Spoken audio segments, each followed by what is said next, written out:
சமூகத்தை நாங்கள் உருவாக்காமல் இருக்கின்றோம், ஒரு சமூகத்துக்கு சொல்ல வேண்டிய கடமையை நாங்கள் இந்த உலகத்திலே செய்யாமல் இருக்கின்றோம் என்றிருந்தால், அன்புக்குரிய இஸ்லாமிய சகோதரர்களே, நாளை நாங்கள் எல்லாம் மரணித்து கபருடைய வைக்கப்படுகின்ற இந்த சமயத்திலே எங்களுக்காக வேண்டி யார் துஆ செய்வது, எங்களுக்காக வேண்டி யார் பிரார்த்தனை புரிவது? அன்புக்குரிய இஸ்லாமிய சகோதரர்களே, உலகத்திலே நாங்கள் மரணித்ததன் பின்னால் எங்களை ஒரு அறையிலே கொண்டு குளிப்பாட்டி வைப்பார்கள். பிற மனிதர்கள் எல்லாம் வந்து துஆக்களோடும் கண்ணீர் மல்க மல்க அவர்கள் அழுது கொண்டு புலம்பிக் கொண்ட அந்த நேரத்திலே அந்த எங்களை சுற்றி வளம் வந்து கொண்டிருப்பார்கள்.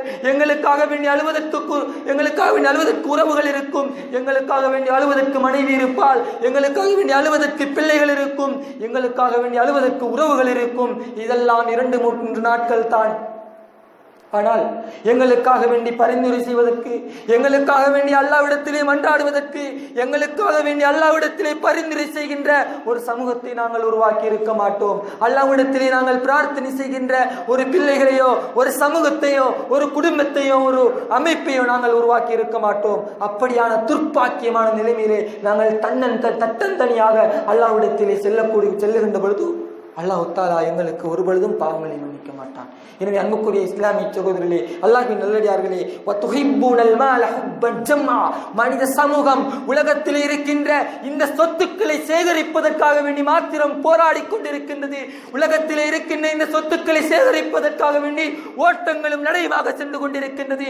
ஆனால் தனக்காக வேண்டி சேமிக்க இருக்கின்ற தன்னை பாதுகாப்பதற்காக வேண்டி, தன்னை நரகத்திலிருந்து பாதுகாப்பதற்காக வேண்டி சேமிக்க இருக்கின்ற அந்த சேமிப்புகளை, நன்மைகளை இந்த மனித சமூகம் சேமிப்பதற்கு மறந்த நிலையிலே இந்த உலகத்திலே நடமாடி கொண்டிருக்கின்றது. எனவே அன்புக்குரிய இஸ்லாமிய சகோதரர்களே, இதனைத்தான் அல்லாஹ் தஆலா சொல்லி காட்டுகின்றான். இந்த மனித சமூகம் வதுஹிப்பூனல் மால ஹுப்பன் ஜம்ஆ, அவர்கள் மிகவும் ஆசை கொள்கின்றார்கள். தனது சொத்துக்களை அதிகரிக்க வேண்டும், தனது வளவை அழகாக வைத்திருக்க வேண்டும், தனது வீட்டை அழகாக வைத்திருக்க வேண்டும், தான் அழகாக இருக்க வேண்டும், தனது வாகனங்கள் அழகாக இருக்க வேண்டும் என்று உலகத்திலே இருக்கின்ற தனது மூச்சோடு நின்று விடுகின்ற இந்த சொத்துக்களுக்காக வேண்டி போராடி கொண்டிருக்கின்றது, நடைபோட்டுக் கொண்டிருக்கின்றது. ஓட்டமும் நடையுமாக தனது உடம்பை கூட கிழித்துக் கொள்ளுகின்ற சில வேலைகளின் போது.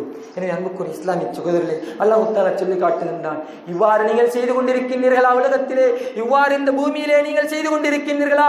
இந்த பூமியை பற்றி அல்லாஹ் தஆலா சொல்லி காட்டுகின்றான், கல்லா இதா துக்கத்தில் அருளுதக்கன் தக்கா, இந்த பூமி அடித்து நொறுக்கப்படுகின்ற பொழுதோ, இந்த பூமி தோல்துராக்கப்படுகின்ற பொழுதோ, இந்த சொத்துக்கள் உங்களை வந்தடையாது, இந்த சொத்துக்கள் உங்களுக்கு பிரயோசனமாக இருக்காது.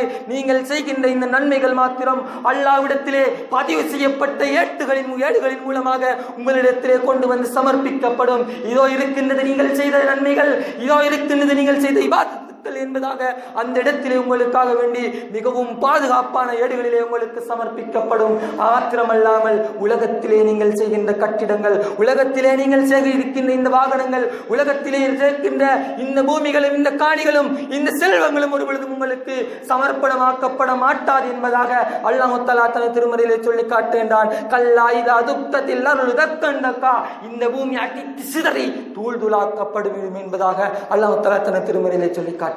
எனவே அன்புக்குரிய இஸ்லாமிய சகோதரர்களே, புரிந்து கொள்ளுங்கள் உள்ளங்களை, புரிந்து கொள்ளுங்கள் அல்லாஹ்வுடைய இபாதத்துக்களை, புரிந்து கொள்ளுங்கள் அல்லாஹ்வுடைய வல்லமையை, புரிந்து கொள்ளுங்கள் அல்லாஹ்வுடைய சக்தியை. அந்த சக்தியை நாங்கள் புரிந்து கொள்ளாமல் உலகத்திலே நடப்போம் என்றிருந்தால் அல்லாஹ் தஆலா சொல்லி காட்டுகின்றான், உங்களது உடம்பை நீங்கள் பார்க்க வேண்டாமா? உங்களை நீங்கள் பார்க்க வேண்டாமா? உங்களது கண்களை, உங்களது செவிப்புலங்களை, உங்களது இதயங்களை, உங்களது இரத்தங்களை நீங்கள் பார்க்க வேண்டாமா? அல்லாஹ் தஆலா சொல்லி காட்டுகின்றான், நன்றி கெட்ட மனிதர்களாக நீங்கள் இருக்கின்றீர்களே. அல்லாஹ் சொல்லி காட்டுகின்றான், நன்றி கெட்ட சமூகமாக நீங்கள் வாழ்ந்து கொண்டிருக்கின்றீர்களே. நாய்கள் அல்லாஹ் தஆலா சொல்லி காட்டுகின்றான், நீங்கள் எருமைகள் அல்ல, மிருகங்களை விட மோசமான சமூகமாக நான் உங்களை படைத்திருக்கின்ற நிலையில் என்னை நீங்கள் வணங்காத மனிதர்களாக, மிருகங்களை விட கேவலமானவர்களாக இருக்கின்றீர்களே என்று அல்லாஹ் தஆலா சொல்லி காட்டுகின்றான். அன்புக்குரிய இஸ்லாமிய சகோதரர்களே, அல்லாஹ் நல்லடியார்களே, புத்தியை தந்திருக்கின்றான் அல்லாஹ் தஆலா, ஆறறிவை தந்திருக்கின்றான் அல்லாஹ் தஆலா. இந்த மனித சமூகம் கேட்கின்ற பொழுது அவர்கள் உணர்ந்து கொள்ள வேண்டும். இந்த மனித சமூகம் அவர்களுக்கு சொல்லப்படுகின்ற பொழுது அவர்களுடைய கல்பு நடுங்க வேண்டும். அவர்களுடைய கல்புகள் நடுங்குவதன் மூலமாக அல்லாஹ்வுடைய அந்த தியானங்களிலே அவர்கள் ஈடுபட வேண்டும், அல்லாஹ்வை தொழ வேண்டும், அல்லாஹ்வுடைய கடமைகளை நிறைவேற்ற வேண்டும், நம்பிக்கையுள்ளவர்களாக இருக்க வேண்டும், நாணயம் உள்ளவர்களாக இருக்க வேண்டும், அடுத்தவர்களை கழுவுவதையும் அடுத்தவர்களை பற்றி